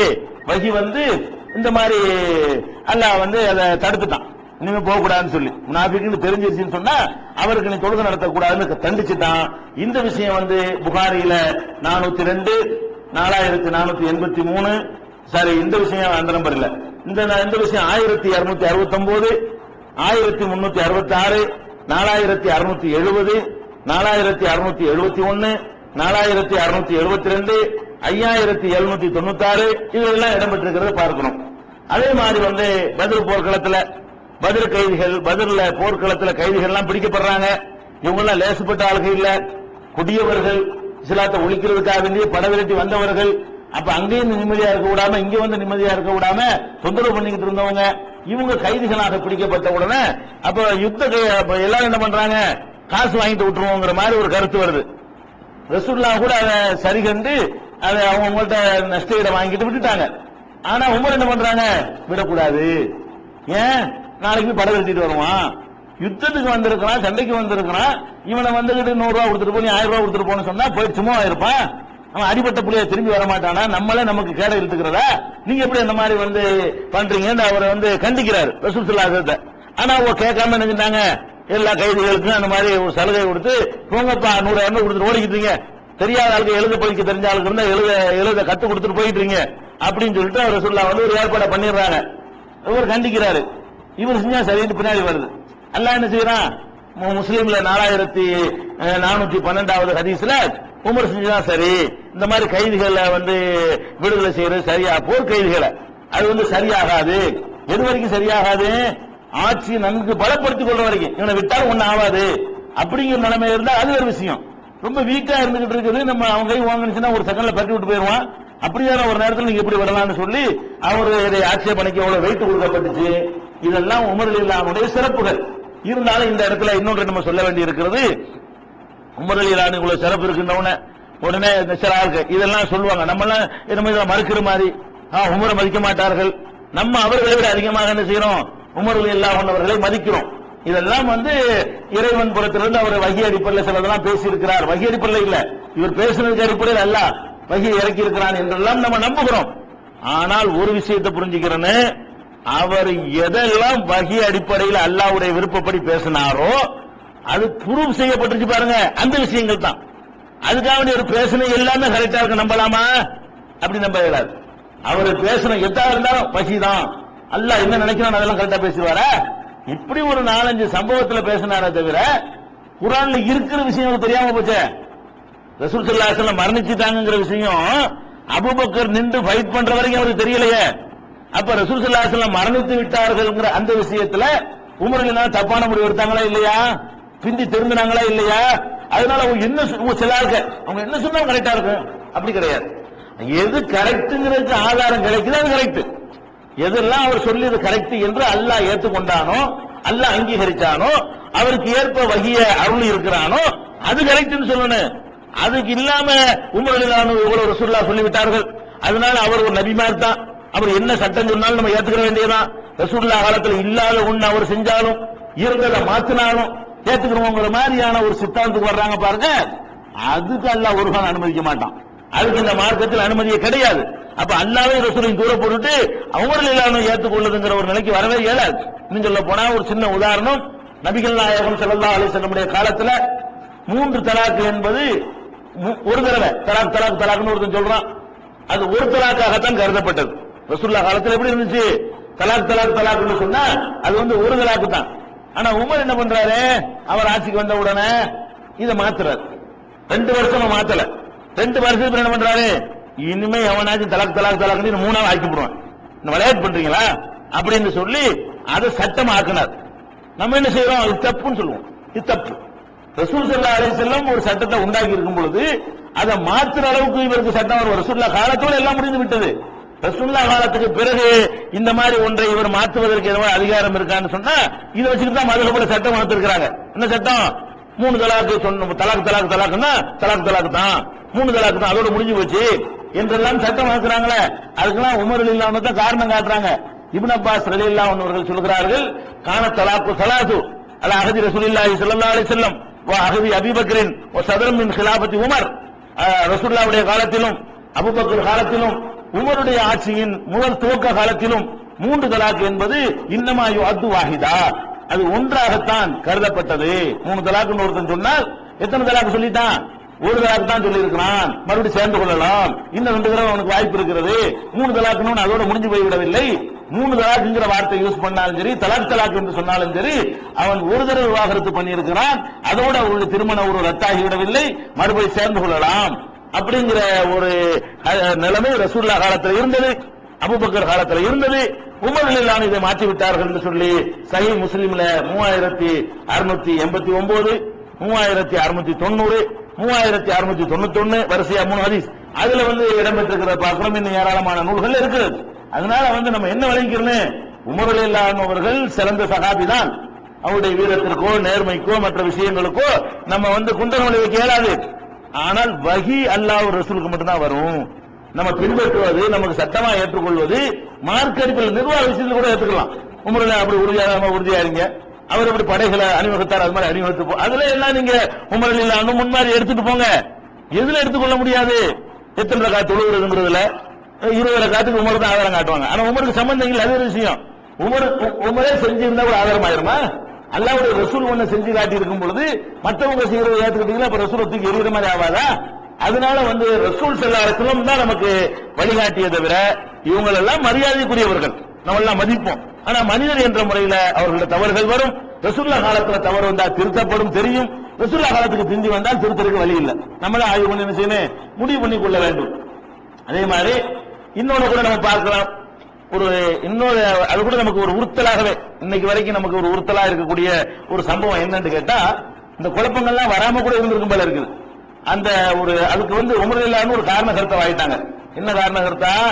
ரசூல் ஸல்லல்லாஹு அலைஹி வஸல்லம் அவர்கள் கடைசி நேரம் நெருங்கிட்டு இருக்கிறது. அப்ப என்ன பண்றாங்கன்னா, கூப்பிடுறாங்க, ஒரு பேப்பர் எடுத்துட்டு வாங்க, எழுதுறதுக்கு எடுத்துட்டு வாங்க. இனிமேல் நீங்கள் குழப்பம் அடையாம இருக்கிறதுக்கு ஏற்றவாறு நான் ஒன்னு எழுதி தந்துட்டு போறேன் அப்படின்னு சொல்லி ரசூல் ஸல்லல்லாஹு அலைஹி வஸல்லம் என்ன செய்யறாங்க, ஒரு இதை கேட்கிறாங்க. அது மக்கள்லாம் என்ன செய்யறாங்க, அதுக்கு தயாராகும் பொழுது இவர் குறுக்க போது உங்களை தடுத்து விடுறாரு. ரசூலுல்லாஹ் ஏழாம கிடக்குறாங்க, அவங்கள போய் இப்ப தொந்தரவு பண்றீங்க, அதெல்லாம் வேணாம்னு இழுத்துட்டு வந்துடுறாரு. இல்லன்னா ரசூல் ஸல்லல்லாஹு அலைஹி வஸல்லம் எதையாவது என்ன எழுத போனாங்கன்னு தெரியல, அதை எழுத விட்டுருந்தா அந்த குழப்பம் வராம இருந்திருக்குமோ நம்ம நினைச்சு பாக்குறோம். ரசூல் ஸல்லல்லாஹு அலைஹி வஸல்லம் அவர்கள் என்ன செய்யறாங்கன்னு கேட்டா அப்படி சொல்றாங்க, ஈத்துனி பி கிதாபின், எழுதுவதற்குரிய ஒரு பொருளை என்னிடத்துல கொண்டு வாருங்கள். அக்துபுலக்கும் கிதாபன் லா துல்லில்லு பாதஹு, இனிமேல் நீங்கள் வழி தவறாமல் இருக்குவதற்கு ஏற்றவாறு நான் சில செய்திகளை இறுதியாக எழுதி தருகிறேன் அப்படின்னு சொன்னாங்க. உடனே உமர் ரலியல்லாஹு அன்ஹு சொன்னாங்கன்னு கேட்டா, அண்ணன் நபி ஸல்லல்லாஹு அலைஹி வஸல்லம் கலபஹுல் வஜ்ரு, ரசூலுல்லாஹ்வுக்கு வேதனை அதிகமாகி விட்டது. இந்தனா கிதாபுல்லாஹ், நம்மகிட்ட தான் கிதாபுல்லாஹ் அல்லாஹ்வுடைய குர்ஆன் இருக்குது, ஹஸ்புனா அது நமக்கு போதும் அப்படின்னு சொல்லிட்டு அதை எழுதுவதை அவர் நினைச்சிட்டாரு, மறுத்துட்டார். மறுத்த உடனே ஃபக்தலபு வ கஸரு லகத்து, அங்கே அடிதடி சண்டை. எப்படி நீ எழுத வேணாங்களா, எப்படி எழுத சொல்றேன்னு சொல்லிட்டு பயங்கரமா அங்கனுக்குள்ளே சஹாபாக்களுக்கு மத்தியில ரசூலுல்லாஹ்வுடைய இறுதி கட்டத்துல மோதல்லாம் ஏற்பட்டு விட்டது. அப்ப ரசூலுல்லாஹ் கோபத்துல சொல்லிட்டாங்க, கூமு அன்னி, எல்லாம் எந்திரிச்சு வெளியே போ, ஒலா என்பது இந்திய தனாசு, ஏன் முன்னாடி சண்டை போடக்கூடாது, வெளியே போயிருக்கோம், அது ஒரு பைய பார்த்து சுமக்காதீங்க, எல்லாம் வெளியே எல்லாம் அவுட் ஆகு அப்படின்னு ரசூலுல்லாஹ் தடுத்து விட்டார்கள் செய்தி புகாரியில 114வது ஹதீஸ்ல நீங்கள் பார்க்கலாம். நிறைய இடத்துல இருக்கிற ஒரு உதாரணம் 114வது ஹதீஸ். அப்ப இதுல என்ன வழங்குது, உமர் ரலியல்லாஹு அன்ஹு சில விஷயங்கள்ல மனிதர் என்ற முறையில சில தவறுகளும் அவர்கள்ட்ட ஏற்பட்டு இருக்கிறது. நம்ம என்ன பண்ணணும், உமர் ரலியல்லாஹு அன்ஹு அவர்களுடைய ஆட்சி சிறப்பா இருந்தது, குழப்பங்கள் தலையெடுக்க விடல. மனிதர் என்ற முறையில யாரா இருந்தாலும் மனுஷன் காட்டுறதுக்காக வேண்டி அல்லாஹ் வேணும்னு தப்ப உண்டாக்குவான், இல்லன்னா மனுஷன் இல்லைன்னு போயிடும். வேண்டும் என்று என்ன செய்வான், அவங்கள்ட்ட இருந்து சில குர்ஆனுக்கு மாற்றமா சிலத, ஹதீஸுக்கு மாற்றமா சிலத, அந்த ரசூலுல்லாஹ் மரணிக்கலங்கிற விஷயம், 3 தலாக் விஷயம், இப்படி ரசூலுல்லாஹ்வுடைய ஹதீஸுக்கு மாற்றமா ஒண்ணு, குர்ஆனுக்கு மாற்றமா ஒண்ணு, அப்படி ஒன்னு ரெண்டு ஏற்படுத்தி மனிதர் தான், தவறுக்கு அப்பாற்பட்டவன் அல்லாஹ் தான் என்பதை அல்லாஹ் நிரூபிச்சு காட்டுறான். அதுதான் மேட்ருங்க. இதோட உஸ்மான் ரலியல்லாஹு அன்ஹுடைய உமர் ரலியல்லாஹு அன்ஹுடைய சகாப்தம் முடிந்து விடுகிறது. அடுத்து உஸ்மான் ரலியல்லாஹு அன்ஹு அவர்கள் ஆட்சிக்கு வர்றாங்க. அவங்களுடைய ஆட்சியை பொறுத்த வரைக்கும் உஸ்மான் ரலியல்லாஹு அன்ஹு அவர்கள் ரொம்ப ஒரு வெகுளியான ஒரு ஆள். வெகுளினா என்ன, வெளுத்ததெல்லாம் பால் என்று நம்பக்கூடிய ஒருவர். வெளுத்ததெல்லாம் பால் என்று நம்பக்கூடியவர்கள் ஒரு அரசாங்கம் நடத்த இயலாது. வெளுத்ததெல்லாம் பால், எதை வந்தாலும் நம்பிட்டா எப்படி நிர்வாகம் பண்றது, ரொம்ப வெளிப்பா ஏதாவது சந்தேகத்தோட பார்க்கணும், இவன் யாரா இருப்பான், இவனா இருப்பான், என்ன பிளான் வச்சிருப்பானோ, அப்படிலாம் இருந்தா தான் நாட்டை, சமுதாயத்தை, மக்கள் எல்லாம் காப்பாற்ற முடியும். ஒரு தனிநபர் தன்னுடைய சொந்த வாழ்க்கையில கூட அப்படி இருக்கக்கூடாது. இருந்தா கூட அவனோட போயிடும். ஒரு நாட்டை நிர்வகிக்கக்கூடியவர் என்ன செய்யணும், ரொம்ப ஷார்ப்பாக இருக்க வேண்டும். அந்த ஒரு பலவீனம் அவருடைய இருந்தது. இரண்டாவது உஸ்மான் ரலியல்லாஹு அன்ஹு அவர்கள்ட்ட குடும்ப பாசம் ரொம்ப அதிகமாக இருந்தது. குடும்ப பாசத்தின் காரணமாக அவங்க ஆட்சியில் என்ன பண்றாங்கன்னு கேட்டா, அவங்களுடைய சொந்தக்காரங்களுக்காகவே எல்லா பதவியும் கொடுக்கறாங்க. யமனுக்கு கவர்னர் யாருன்னா சொந்தக்கார ஆளு, ஷாமுக்கு கவர்னர் யாருன்னா சொந்தக்கார ஆளு, அதே மாதிரி மாவியா ஷாமுக்கு சொந்தக்கார, எல்லாம் அவங்களுடைய உமையாக்கள் என்று சொல்லக்கூடிய பனு உமையா என்று சொல்லக்கூடிய இவரும் பனு உமையாவை சேர்ந்தவர். எல்லாரும் உமையாக்களா இருப்பாங்க. உஸ்மான் ரலியல்லாஹு ஆட்சியில பசராவுக்கு யாருன்னு பாத்தீங்கன்னா பனு உமையா, கூபாவுக்கு ஆட்சியாளர் யாருன்னு பாத்தீங்கன்னா பனு உமையா, எகிப்துக்கு ஆட்சியாளர்கள் கவர்னர் எல்லாருமே, இவரு ஜனாதிபதி, ஜனாதிபதிக்கு இதெல்லாம் ஒரு மாநிலம் வச்சுக்கிறீங்களா, முதலமைச்சர் மாதிரி வச்சுக்கிறீங்களா? ஒவ்வொரு ஸ்டேட்டுக்கு முதலமைச்சர் மாதிரி கவர்னர் நியமிப்பாங்க இல்லையா? அந்த கவர்னர்கள் வந்து நியமிச்சு அவங்கள்ட்ட இந்த பகுதியை கொடுத்துறது. இவங்க மேல இருந்து ஆர்டர் பண்ணி ஒரு ஆர்டரை செயல்படுத்தக்கூடியவங்களா இருப்பாங்க. அந்த மாதிரியாக பல மண்டலங்கள் பிரியப்பட்டிருந்தது. ஏதாவது பசரா தனியா இருந்தது, கூஃபா தனியா இருந்த, ரெண்டும் சேர்ந்து இப்ப ஈராக். பசரா கூஃபா என்று சொல்லக்கூடிய அந்த ரெண்டும் சேர்ந்து இப்போது ஈராக்கா இருக்கிறது. அதுக்கு வந்து ரெண்டு ஆட்சியாளர்களை போட்டாங்க, ரெண்டு பேருமே அவங்க வகைராவை சேர்ந்தவங்க. அதே மாதிரி ஷாம்டா சிரியா, சிரியாவுக்கு வந்து மாவியா அவங்க ஆட்சியாளரை போட்டாங்க, தனியா இருந்தது. ஈஜிப்டுக்கு தனியா ஆட்சியாளரை போட்டாங்க. இப்படி வந்து எல்லா பகுதிகளிலையும் அவங்க நியமிச்சது பூராவுமே சொந்தக்காரங்களையா பண்ணிட்டாரு. இறக்கப்பட்டு நம்ம கேட்கணும், சரி மாமா தானே, மச்சான் தானே, சித்தப்பா தானே, பெரியப்பா தானேன்னு சொல்லிட்டு இப்படி பண்ணின உடனே இது உள்ளுக்குள்ள ஒரு ஒரு கசமுசா ஏற்பட்டுட்டே இருக்குது. இப்னு உமர் என்ன பண்ணார் பாத்தீங்களா? கட்பசா மௌனம் இருக்கான்னு சொல்லிட்டு போனார். உமர்ல என்ன பண்றாரு? அந்த ஜனாதிபதி தேர்வின் போது என் மகனுக்கு இது வந்துடக்கூடாது, மைனஸ் மகன் தான் நீங்க தேர்ந்தெடுக்கணும், என் மகனை தவிர மத்தவங்களை அப்படி சொல்லிட்டு போயிட்டார். அதே மாதிரி அபூபக்கர் சித்திக் ரலியல்லாஹு அன்ஹு அவர்களும் தன்னுடைய குடும்பத்தாரை சொல்லாம இன்னார் தான் ஒரு ஆள் அடையாளம் காட்டிட்டு போயிட்டார். அபூபக்கர் எனக்கு அடுத்து உமர் தான் சொல்லிட்டு போயிட்டார். அப்ப அவங்க எல்லாம் அந்த மாதிரி நடந்து கொண்டிருக்கும் பொழுது உஸ்மான் ரலியல்லாஹு என்ன பண்ணிட்டாங்கன்னு கேட்டா, உமர் அவருடைய வகைராங்கிறதுனா ஒரு ஆளை தள்ளுறாரு. சின்ன பாப்பா மகங்கிற காரணத்தினால அவர் சொர்க்கவாசிகள் நற்செய்தி சொல்லப்பட்ட 7 பேர்ல அவர் ஒரு ஆள் மிச்சமா இருந்தும் கூட சயீத் ரலியல்லாஹு அன்ஹு அவர்கள், சயீத் இப்னு ஸைத், அவர் அந்த 6 பேரை நியமிக்கும் போது இவரை தள்ளி விட்டாங்க.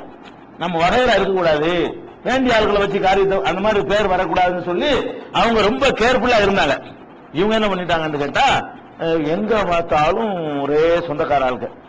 இதை பார்க்கும் பொழுது பொதுவா இது மக்களுக்கு பிடிக்காதுங்க. எப்போதுமே எந்த ஒரு அமைப்பு, எந்த ஒரு கட்சி, எந்த ஒரு சங்கம் எடுத்துக்கிறீங்களேன், அதுல வந்து இந்த மாதிரி நடந்துச்சு. ஒரு சாதாரண ஒரு சங்கம்னு வச்சுக்கிறீங்களேன், அந்த சங்கத்துல வந்துகிட்டு பாத்தீங்கன்னா மதுரை மாவட்ட தலைவர் யாருன்னு பார்த்தா என் மருமவன், திருச்சி மாவட்ட தலைவர் பார்த்தா மச்சினன் இருந்தா என்ன செய்வாங்க, என்னடா இவங்க குடும்பம் நடத்துறாங்களா அப்படி கேட்பாங்களா இல்லையா? ஒரு சங்கத்துக்கு கேட்பாங்க, ஒரு கட்சியை கேட்பாங்க. அப்போ ஒரு நாட்டுக்கு எப்படி வராதா, வருமா வராதா? அப்போ நம்ம ஒரு நாட்டை நடத்துறோம், எவ்வளவோ பெரிய பெரிய தகுதியான சகாபாக்கள்லாம் இருக்கிறாங்க. இந்த அஷரத்துல் முபஷ்ஷரா இருக்காங்க, அவங்கள மிஞ்சி போன ஆட்கள்லாம் எவ்வளவு பேர் இருக்கிறாங்க. அவங்கள ஓரம் கட்டுறாரு. தல்காவுக்கு எந்த ஒரு இடமும் கொடுக்கல, ஜுபைருக்கு எந்த இடமும் கொடுக்கல. இப்படி எல்லாரையும் ஓரம் கட்டி விட்டு எல்லாம் வந்து அந்த வகைராக்களையா எடுத்து போடுறாரு. அதுல நிறைய பேர் புதுசு, அவங்க எல்லாம் ஆரம்ப காலத்து முஸ்லீம்களே கிடையாது, ரொம்ப பின்னாடி வந்து இணைந்து கொண்டவர்கள். கடைசி மக்காவால வெற்றி பெற்ற பிறகு இறுதியாக மாவியா உள்பட எல்லாருமே கடைசியா தானே வர்றாங்க. எல்லாம் கடைசி கட்டத்துல இஸ்லாத்திற்கு வந்திருக்காங்க பாருங்க. அவங்களா சொந்தக்காரங்களை போடுறாரு. பழுத்த பழங்கள், அனுபவசாலிகள், ஆரம்பத்தில் தியாகம் செய்தவர்கள், அவங்க எல்லாம் அப்படி டோட்டலா புறக்கணிக்கப்படுறாங்க. பார்க்கிற மக்களுக்கு என்ன செய்ய, உள்ளுக்குள்ள அடியோடு இவருக்கு எதிராக ஒரு வெறுப்பு அலை. அதாவது இஸ்லாமிய ஒரு சாம்ராஜ்யம்ங்கிறதுனால நின்றுச்சு. ஒரு தேர்தல் நடத்தக்கூடிய ஜனநாயக இருந்தா அவர் அந்த தேர்தலில் போயிருப்பாரு. அவ்வளவு அதிருப்தி உள்ளுக்குள்ள, அதிருப்தி மேல அதிருப்தி ஆகுது. என்னது இவர் என்ன எல்லாம் பொடிப்பையன்களையும் சொந்தக்காரங்களையும் போட்டு நிர்வாகம் பண்றாரு, பெரிய பெரிய ஆட்களை அலட்சியப்படுத்துறாரு, இது வந்து சரியில்லையே அப்படிங்கிற மாதிரி ரொம்ப மக்கள் என்ன செய்யறாங்க, வெறுத்து போகக்கூடிய ஒரு நிலைமை உள்ளுக்குள்ள உஸ்மான் காலத்துல அந்த கசப்பு ஏற்படுது. அதுல முக்கியமான என்னன்னு கேட்டா, அம்ர் இப்னு ஆஸ் அங்கதான் விவகாரம் ஆரம்பிக்கிறது. அம்ர் இப்னு ஆஸ்ங்கிறவங்க வந்து ஈஜிப்ட்ல கவர்னராக இருக்கிறாங்க. உமர் ரலியல்லாஹு நியமிச்சது.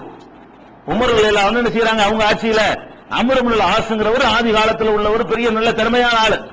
அவர் என்ன பண்றாருன்னு கேட்டா, எகிப்துல கவர்னரா இருக்கிறாரு. இவர் என்ன பண்றாரு, ஒவ்வொருத்தரையா ரிட்டர்ன் வாங்குறாரு.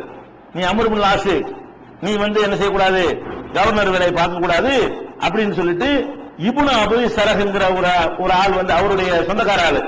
அவர் என்ன செய்யறாருன்னு கேட்டா, இவரை நான் அனுப்பி இருக்கிறேன், இவர்களை நீ பொறுப்பு வைக்கணும், தொழுகை மட்டும்தான் நீ நடத்தணும், வரி வசூல் ஜகாத் எல்லாத்தையும் பார்க்கறதுக்கு என்ன மூணு நிர்வாகம் இருக்கிறது.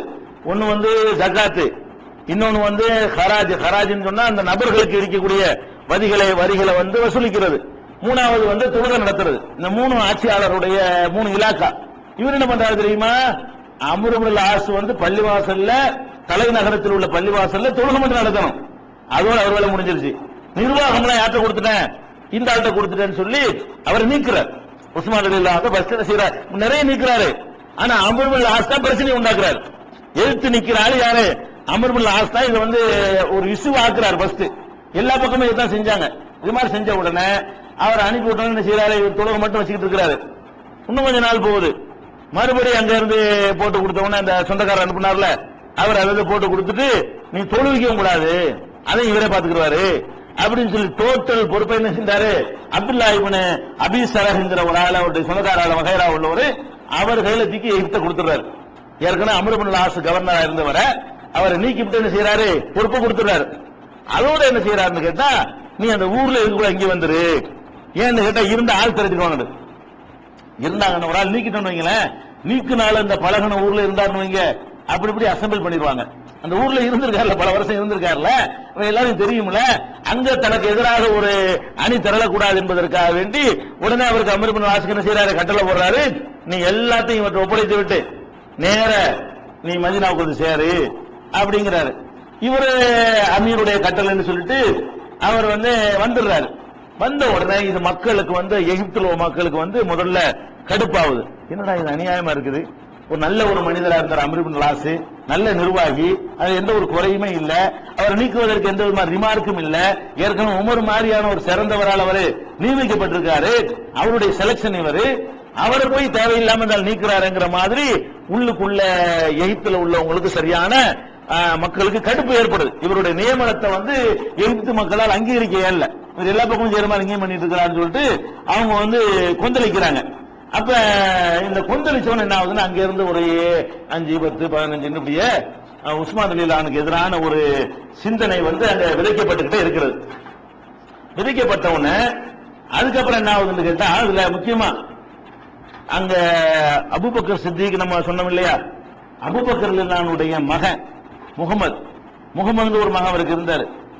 அவர் தான் எகிப்துல உட்கார்ந்துட்டு இந்த மக்களை திரட்டுற வேலை. இவர் வந்துடுறாரா, எகிப்துல உட்கார்ந்துட்டு மக்களை திரட்டுற, உஸ்மான் ரலியல்லாஹுக்கு எதிராக திரட்டுறலாம் யார் பண்றா, முகமது இப்னு அபூபக்கர் அவர்கள் தான் அதை பண்றாங்க. அபூபக்கர் ரலியல்லாஹுடைய மகன் முகமதுங்கிறவர், இவர் இவர் முகமது இப்னு அபீ ஹுதைஃபான்னு ரெண்டு முகமது, அபூ ஹுதைஃபாவுடைய மகன் முகமது என்பவரும் அபூபக்கருடைய மகன் முகமதுங்கிறவர் ரெண்டு பேரும் சேர்ந்து எகிப்து பூரா பிரச்சாரம். என்ன பிரச்சாரம், இந்த உஸ்மான என்ன வைக்க கூடாது, அவர் பதவியில இருந்தாருன்னு அந்த வேலை பண்ணிட்டு இவருக்கு பேர் அங்க போகுது, இவர் சொந்தக்காரங்க நியமிக்கிறாரு, இதெல்லாம் ஒரு நல்ல முறை இல்ல, இவருக்கு எதிராக நம்ம களமிறங்கி ஆகணும்னு சொல்லிட்டு மக்களை அவருக்கு எதிராக திரட்டுறாங்க. எதுக்கு திரட்டுறாங்க தெரியுமா, ஒரு பெரிய குழுவாக போய் மதீனாவுல நுழைஞ்சு கவர்மெண்ட் நம்ம கைப்பற்றிக்கிடுவோம், அதாவது இஸ்லாமிய அரசு சரியில்லை, நாம ஒரு சரியான அரசு என்ன செய்வோம் உண்டாக்குவோம், இந்த அநியாயத்தை எதிர்ப்பது இது ஒரு ஜிஹாது. இதான் ஃபர்ஸ்ட் குழப்பம். குழப்பத்திலே பெரிய குழப்பம் என்ன, ஜிஹாத் என்றால் என்ன, ஆயுதத்தை எப்ப தூக்கணும், தூக்குவதற்குரிய விதிமுறை என்ன என்பதை விளங்காமல் செய்கிற அந்த ரவுடித்தனங்கள் இருக்கு பாருங்க, அதுதான் அடுத்து ஏற்பட்ட குழப்பம். உஸ்மான் ரலியல்லாஹு காலத்துல கத்தியை யார் தூக்கலாம், எப்ப தூக்கலாம், எதுக்கு தூக்கலாம், அதுக்குரிய கண்டிஷன் என்ன என்பதை விளங்காதனால இந்த குழப்பம் உஸ்மான் ரலியல்லாஹு காலத்தை தலையெடுக்குது. எப்படி ஒரு ஆட்சி உண்டா இருக்கிறது, அதுல உள்ள தவறுகளை இஸ்லாமிய அடிப்படையில் எப்படி பின்னாடி நான் சொல்லுவேன். ஒரு சம்பவங்கள் அந்த குழப்பங்களை தெரிந்துவிட்டு இந்த ஜிஹாது என்ற பெயர்ல, ஆயுதம் தூக்குதல் என்ற பெயர்ல என்ன எல்லாருமே இந்த ஜிஹாதுக்குள்ள ஆயத்தை தான் காட்டினாங்க. அதான் நான் சொல்றேன் பின்னாடி. எல்லாருமே இந்த காரியங்களை செய்யும் பொழுது எதைத்தான் எடுத்துக்கோ, எதை வச்சு மக்களை தூண்டுனாங்க, எப்படி தூண்டுறாங்க, அநியாயக்கார ஆட்சியாளர் உஸ்மான். ஆனா ஆட்சியாளர் எந்த அநியாயம் செஞ்சா ஆட்சி ஆயுத தூக்கணும் ரசூலுல்லாஹ் வழக்கி இருக்கிறாங்க. அதெல்லாம் இருட்டடிப்பு செய்து விட்டு என்ன பண்றது, அநியாயத்துக்கு எதிராக போராடுங்கள், அதுக்கு எதிராக போராடுங்கள், அல்லாஹ்வுக்கு பயப்படுங்கள், மனுஷனுக்கு பயப்படாதீர்கள், ஏன் அல்லாஹ்வுடைய பாதையில் போர் செய்யாமல் இருக்கிறீர்கள், இந்த மாதிரி அநீதி வைத்துக் கொண்டிருக்கும் பார்த்துக் கொண்டிருக்கலாமா என்கிற மாதிரியான வசனங்களையா எடுத்து வைத்து மக்கள்கிட்ட என்ன செய்யறாங்க, இதுதான் ஜிஹாது வாங்க அப்படின்னு சொல்லி உஸ்மான் ரலியல்லாஹுக்கு எதிராக ஜிஹாது செய்வதற்காக வேண்டி அங்கே அணி திரட்டப்படுகிறது. திரட்டுவதில் முக்கியமாக நின்றது அபூபக்கருடைய மகன் முகமதும் அபூ ஹுதைஃபாவுடைய மகன் முகமதும். இந்த அபூபக்கருடைய மகன் முகமது பத்தி நீங்க விளங்கிக்கணும். இவர் அபூபக்கருடைய மகனா இருந்தாலும் ஒரு வகையில பார்த்தா இவர் அலி ரலியல்லாஹுடைய மகன் என்றதை சொல்லணும். ஒரு வகையில எப்படின்னு கேட்டா, இவருடைய முகமதுடைய தாயார் இருக்காங்கல்ல, அவங்க அஸ்மா பின் தமீஸ்ங்கிறவங்க தான் அவங்களுடைய தாயார். அவங்களை அபூபக்கர் கட்டி இருந்தாங்க. அப்ப ரசூலுல்லாஹ்வுடைய கடைசி ஹஜ் இருக்குதுல, அந்த கடைசி ஹஜ்ஜுக்கு போயிருக்கும் பொழுதுதான் இவர் பிறக்கிறார். யாரு, முகமது அபூபக்கர்ங்கிறவர் ரசூலுல்லாஹ் காலத்துல கை குழந்தை. ரசூலுல்லாஹ்வுடைய கடைசி ஹஜ்ஜில சின்ன குழந்தை ரசூலுல்லாஹ் வந்து பார்த்திருக்கலாம் வேணும்னா யாருமே தெரியாது. ஒரு நாள் பிள்ளை 2 நாள் பிள்ளையா இருந்திருப்பாரு. அப்ப ரசூலுல்லாஹ் மௌத்தா போகும்போது 2 மாசம் 3 மாசம் அவருக்கு இருந்திருக்கு. துல்ஹஜ்ல பிறக்கிறாருன்னா துல்ஹஜ்ஜுக்கு அப்புறம் முஹர்ரம், சஃபர், ரபீஉல் அவ்வல் 2 மாசம் 2.5 மாசம் குழந்தையா இருந்திருப்பார். ரசூலுல்லாஹ் மௌத்தா போகும்போது இவருடைய வயசு எவ்வளவு? 2 மாசம் 2.5 மாசம் வயசு தான். இப்ப அந்த குழந்தையா இருந்தவர் வந்து அதுக்கப்புறம் அபூபக்கருடைய மௌத்து போது எத்தனை வயசு இருக்குன்னு பாத்துக்கிறங்க. ரசூலுல்லாஹ் மௌத்தா போகும்போது 2 மாச குழந்தைன்னு சொன்னா அபூபக்கர் மௌத்தா போகும்போது எத்தனை வயசு இருக்கு? அபூபக்கர் எவ்வளவு நாள் மௌத்தா போனார்? ரசூலுல்லாஹ்வுக்கு பிந்தி 2 வருஷம் 2 மாசம். அபூபக்கர் மௌத்தா போனது வந்து ரசூலுல்லாஹ்வுடைய மரணத்திற்கு பிறகு 2 வருஷமும் 2 மாசம் இருந்திருக்காரு. அப்ப இந்த பையனுடைய வயசு வந்து 2 வருஷமும் 4 மாசம் தான். அவன் தகப்பன் யாரு என்றே தெரியாது. அபூபக்கர் வளர்த்த எதுக்கு நான் சொல்றேன், அபூபக்கர் பையனா இப்படிலாம் பண்ணது என்ன? உஸ்மான கொலை செஞ்சு ஒரு ஆளா வர்றாரு. உஸ்மான் ரலியல்லாஹு அன்ஹு கொலை செஞ்சதுல யார் வர்றா? முக்கியமான சீன்ல வர்ற ஆளு முகமது அபூபக்கர் வர்றாரு. இன்னும் அபூபக்கர் சித்திக் இப்படி வளர்த்து போயிட்டாரு பிள்ளைகள் சொல்ல இயலாது. அவர் வளர்க்கவே இல்லை. அவர் வந்து 3 வயசுல 2 வருஷமும் 4 மாசமும் உள்ள பிள்ளையோட விட்டுட்டு போயிட்டார். அதுக்கப்புறம் என்ன பண்றாங்க, அலி ரலியல்லாஹு அன்ஹு வந்து இந்த இவருடைய தாயார மறுமணம் பண்ணிக்கிறாங்க, திருமணம் செஞ்சுக்கிறாங்க. யாருடைய தாயார? முகமது அபூபக்கருடைய தாயார. அது அபூபக்கருடைய விதவை மனைவியை யார் கல்யாணம் பண்ணிக்கிறா? அலி ரலியல்லாஹு அன்ஹு கல்யாணம் பண்ணிக்கிறாங்க. அலி தான் இவர் வளர்க்கிறாங்க. இவருடைய போதனை போக்குவரத்து எல்லாத்துக்கும் யார் தான் பொறுப்பு? அலி தான் வாப்பான்னு கூப்பிடுற மாதிரி. அதாவது அம்மாவுடைய புருஷன் அலி ரலியல்லாஹு அன்ஹு இவருடைய அம்மாவுடைய புருஷன் ஆயிட்டாரு. இவர் விவரம் தெரிஞ்சு யார் தான் பார்த்திருக்கிறாரு? அலி ரலியல்லாஹு அன்ஹு பார்த்திருக்காரு. அலியுடைய மடியில தான் வளர்ந்தாரு. இவரை வளர்த்ததுலயோ மற்றதுலயோ ட்ரைனிங் கொடுத்ததுலயோ அபூபக்கர் சித்திக் எந்த விதமான சம்பந்தமும் பொறுப்பும் கிடையாது. அப்துல் ரஹ்மான் பெரியவரா இருந்தார். அபூபக்கருடைய மகன் அப்துல் ரஹ்மான் பெரியவரா இருந்தாரு. இவர் வந்து கடைசி காலத்துல பிறந்ததுனால இவர் சின்ன பிள்ளை. இதுல ஒரு சம்பவம் இருக்கு. ஏன்னு கேட்டா இந்த குழப்பத்துக்கெல்லாம் இவர் யாருங்கிறது தெரிஞ்சதான் உங்களுக்கு வழங்க பின்னாடி சொல்ல குழப்பத்துக்கு. அதனால அலி ரலியல்லாஹு அன்ஹு அவர்களால் வளர்க்கப்பட்டதுங்கிற ஒரு உறவு இருக்கிறது. இவர் என்ன பண்றாருன்னு கேட்டா எகிப்துல உட்கார்ந்துக்கிட்டு மக்களை அசெம்பிள் பண்றாரு. பண்ணி என்ன செய்யறாங்கன்னு கேட்டா, நம்ம வந்து மதீனாவுல அட்டாக் பண்ணி நம்ம ஆட்சியை பிடிச்சிருவோம். தலைநகரத்தை பிடிக்கிறது ஆட்சி பிடிக்கிறதுங்கிறது. ஒரு கவர்மெண்ட பிடிக்கிறதா எதை பிடிக்கணும்? ஃபர்ஸ்ட் எதுல அவங்க தலைநகரம் வச்சிருக்காங்களோ அந்த தலைநகரத்தில் போய் உட்கார்ந்து அதனுடைய செட்டப்பை கையில எடுத்துட்டோம்னு சொன்னா அரசாங்கம் கையில வந்துருச்சுன்னு அர்த்தம். அங்க கொடியை நாட்டி வச்சிருவாங்க. அப்ப அந்த மாதிரி என்ன பண்றாங்கன்னு கேட்டா 600 வீரர்களை ரெடி பண்ணிட்டாங்க. அதாவது 600 அந்த காலத்துல ஒரு பெரிய விஷயம். அவ்வளவுதான் மொத்தமே இருப்பாங்க. ராணுவ வீரர்கள் எவ்வளவுதான் இருப்பாங்க, மதீனாவுல எவ்வளவு பேர் தான் இருப்பாங்க. அது கூட முழு வீரரா இருக்க மாட்டாங்க. தேவைக்கு வந்து சேர்ந்துக்குவாங்க, மற்ற நேரத்தில் தொழில் துறைக்கு போயிருவாங்க. 10-50 பேர் தான் ராணுவம் இருந்திருப்பாங்க. அப்ப அந்த மாதிரியான ஒரு சூழ்நிலையில இவர் என்ன பண்றாரு, 2 பேரும் படைகளை திரட்டிக்கிட்டு எப்படி போறாங்க, உம்ரா செய்வதற்குன்னு சொல்லிட்டு. அதாவது போகும்போது என்ன 600 பேர் படையா வந்தா படை நினைச்சிருவாங்கல்ல, மக்களுக்கு தெரிஞ்சு போயிரும்ல. படைன்னா படைக்கு உரிய ஒரு தாரை தப்பட்டை எல்லாம் இல்லாம, படைக்கு உரிய அந்த பந்தாவெல்லாம் இல்லாம ஒரு ஹஜ்ஜிக்கு உம்ராவுக்கு போறவங்க எப்படி போவாங்க, அந்த மாதிரியான ஒரு டைப்ல அவங்க எப்படி கிளம்புறாங்க, நாங்க உம்ராவுக்கு போற வணிக கூட்டம்னு ஒரு சாது மாதிரி. அந்த மாதிரி எந்த விதமான ஆயுதங்களையும் வெளிப்படுத்தாம, எந்த விதமான கோஷங்களை வெளிப்படுத்தாம, வெறுமனே ஒரு ஹஜ்ஜி கடமையை செய்ய போகும்போது எப்படி போவாங்களோ அந்த மாதிரி போகும்போது இது யாரும் சந்தேகப்பட மாட்டாங்க. அது எப்ப போறாங்க, ரஜபுல கிளம்புறாங்க. ரஜபுல போய் அங்க தங்கி இருந்து நிறைய உம்ரா, ஹஜ்ஜி மாசத்துல உம்ரா செய்யணும்னு கிடையாதுல. உம்ரா வந்து எந்த மாசம் வேணாலும் செய்யலாம். இல்லன்னா ஹஜ்ஜி செய்யறதுன்னு போனா ஹஜ்ஜி வரைக்கும் காத்திருக்க வேண்டியிருக்கும். ஐடியா பண்றாங்க. ஹஜ்ஜின்னு சொல்லி போனோம்னா 2 வருஷம் காத்திருக்கணும். உம்ரான்னு சொல்லி கிளம்பிட்டோம்னா அது வராது. யாரு கேட்டாலும் எல்லாரும் உம்ரான்னு சொல்லி போகணும். போற வழியில யாரு என்னன்னு மறிச்சு கேட்டாலும் செய்யணும், உம்ராவுக்கு போயிட்டு இருக்கிறோம். உம்ராவுக்கு போறோம்னா யாரும் தடுப்பாங்களா? இஸ்லாமிய கவர்மெண்ட்ல அந்த மாதிரியான ஒரு செட்டப் பண்ணி கொண்டு உம்ரா செய்யக்கூடியவர்கள் என்று சொல்லி ஒரு ரஜப மாசத்துல என்ன செய்யறாங்க, அவங்க கிளம்பிடுறாங்க. கிளம்புனா இவன ஈஜிப்ட்ல அப்துல்லா இப்னு அபீ ஸரஹ்னு சொந்தக்காரரை நியமிச்சிருந்தாங்கல்ல ஆளுநரா, அவர் இதை மோப்பம் முடிச்சிட்டாரு. இவங்க உம்ராவுக்கு போகல, வேற மாதிரி 600 பேரை திரட்டும் போது லீக் ஆயிருங்க. எப்படி இருந்தாலும் 5 பேர் 4 பேர் இருந்தா தான் ரகசியமா காப்பாற்ற இயலுங்க. 600 பேர் இருந்தா 600ல கண்டிப்பா ரூட்டு கொடுக்குற ஆள் 10 பேர் இல்லாம இருக்காது. 600-700 வந்தானே 600 நினைச்சிட்டு இருப்பாங்க நம்ம ஆளுண்டு. கண்டிப்பா அந்த 600 என்ன செய்ய, கண்டிப்பா 4 பேராவது இந்த நியூஸ் கொடுக்குற ஆளுக்கு இருக்குதான் செய்வாங்க. அப்ப அப்படி போய் என்ன செஞ்சிருச்சு, இவருக்கு தகவல் கிடைச்சிருச்சு. வர்ற ஆளுக்கு வந்து உம்ராவுக்கு வரல, மதீனாவை அட்டாக் பண்றதுக்கு வர்றாங்க அப்படின்னு தெரிஞ்ச உடனே இவர் உடனே ஒரு ஆளை அனுப்பி என்ன செய்யறாரு, கடிதம் கொடுத்து இந்த மாதிரி வர்றாங்க ஒரு கூட்டம், இவங்க வருவது வந்து உம்ராவுக்கு வரவில்லை, வந்து அட்டாக் பண்றதுக்கு தான் வர்றாங்கன்னு சொன்ன உடனே உஸ்மான் ரலியல்லாஹு அன்ஹு சுதாரிச்சுட்டு என்ன செய்யறாரு, அலியை கூப்பிடுறாரு, சகலப்பாடிய. அலி சகலப்பாடி தானே, அப்ப சகலப்பாடிய கூப்பிட்டு என்ன செய்யறாங்க, அலியே இந்த மாதிரி வர்றாங்களாம், வேற பிளான் பண்ணி வர்றாங்க, நீ போய் என்ன செய்யணும், இவர் தானே வெறுக்கிறாங்க, இவர் வெறுக்கக்கூடியவங்களே என்ன செய்யறாங்கன்னா அலியை விரும்புறாங்க. இவருடைய இந்த நடவடிக்கைனால, உஸ்மான் நடவடிக்கைனால வெறுத்துக்கிட்டு இருக்கிறவங்க அலி மேல ஒரு மரியாதை வச்சிருக்கிறாங்க. அதனால என்ன பண்றாங்க, அலி ரலியல்லாஹு அன்ஹு அனுப்பி நீ போய் அவங்க ஊருக்குள்ள நுழைய முடியாம வெளியே நிப்பாட்டி பேசி என்ன சொல்றாங்கன்னு கேட்டு அவங்களை திருப்பி அனுப்பி பாத்துரு. சண்டை போடக்கூடாது, மதீனாவுல சண்டைக்கெல்லாம் நம்ம தயாராகக்கூடாது, மதீனாவுல ரத்தம் சிந்திடக்கூடாது, வந்தவங்களை எப்படியாவது திருப்பி அனுப்புறது உன் வேலைன்னு சொல்லிட்டு அவரை கூப்பிட்டு கெஞ்சி கேட்டுக்கிறார் உஸ்மான் ரலியல்லாஹு அன்ஹு அவர்கள். அப்புறம் என்ன பண்றாங்க, அலி ரலியல்லாஹு அன்ஹு அவர்கள் வந்து போறாங்க. போகும்போது என்ன செய்யறாருன்னா உஸ்மான் சொல்றாரு, நீ போகும்போது கண்டிப்பா அம்மாரை கூட்டிட்டு போ. அம்மார் பின் யாசிர் இருக்காருல்ல, ஆதி காலத்துல இஸ்லாத்திற்காக முதல் உயிர் பலி கொடுத்தவங்க சுமையா, அவங்க மகன் தான் அம்மார். ஆம்பளையில உயிர் கொடுத்தது யாசிர். யாசிருக்கும் சுமையாவுக்கும் பிறந்தவர் தான் யாரு, அம்மார். அப்ப யாசிரும் பெரிய தியாகி, அம்மாரும் பெரிய தியாகி, அந்த ரெண்டு சுமையாவும் பெரிய தியாகி, அவங்க ரெண்டு பேருடைய பிள்ளை யாரு, அம்மார்.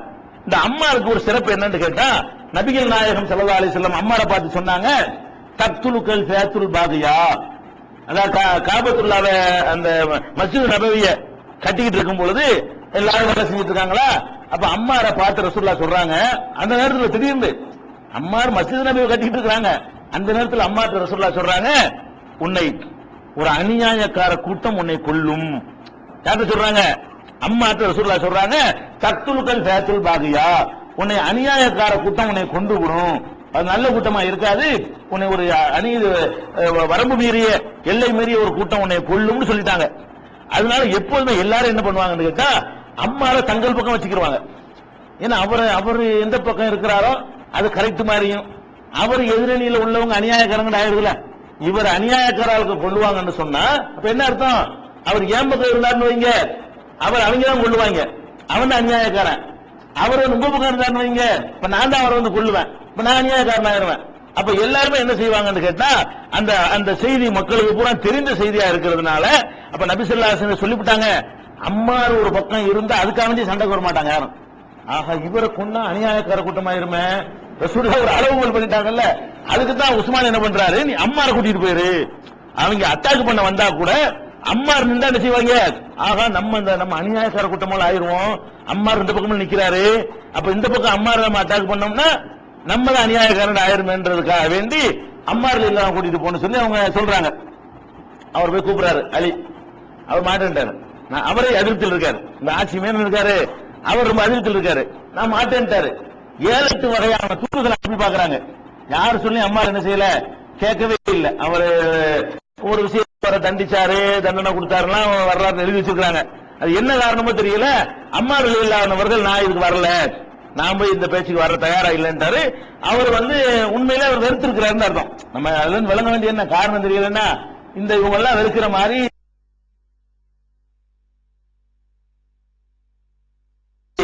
அலி ரலியல்லாஹு மட்டும் என்ன செய்யறாங்க, போய் அவர்கிட்ட அந்த மக்கள்கிட்ட பேசுறாங்க, என்னப்பா மேட்ரு, எதுக்கு வந்திருக்கிறீங்க, அந்த மாதிரி அவர் இருக்கக்கூடாது, உஸ்மான் இருக்கக்கூடாது, அதுக்கு உடைச்சு தான் தெரிஞ்சு வச்சிருப்பதான் உம்ராவுக்கு வந்தெல்லாம் வெளுத்து போயிட்டதுனால வந்து செஞ்சாங்க, இல்ல நாங்க இதுக்கு தான் வந்திருக்கிறோம், உஸ்மான் வந்து ஆட்சியில் இருக்கக்கூடாது, இருந்தாலும் நாங்க ஒத்துக்கிற மாட்டோம், அவர் இல்லாம யார் வேண்டாலும் வரட்டும், நாங்க பேசாம திரும்பி போயிடும், இல்லன்னா நாங்க வந்து அவரை ஒத்துக்கிற மாட்டோம்.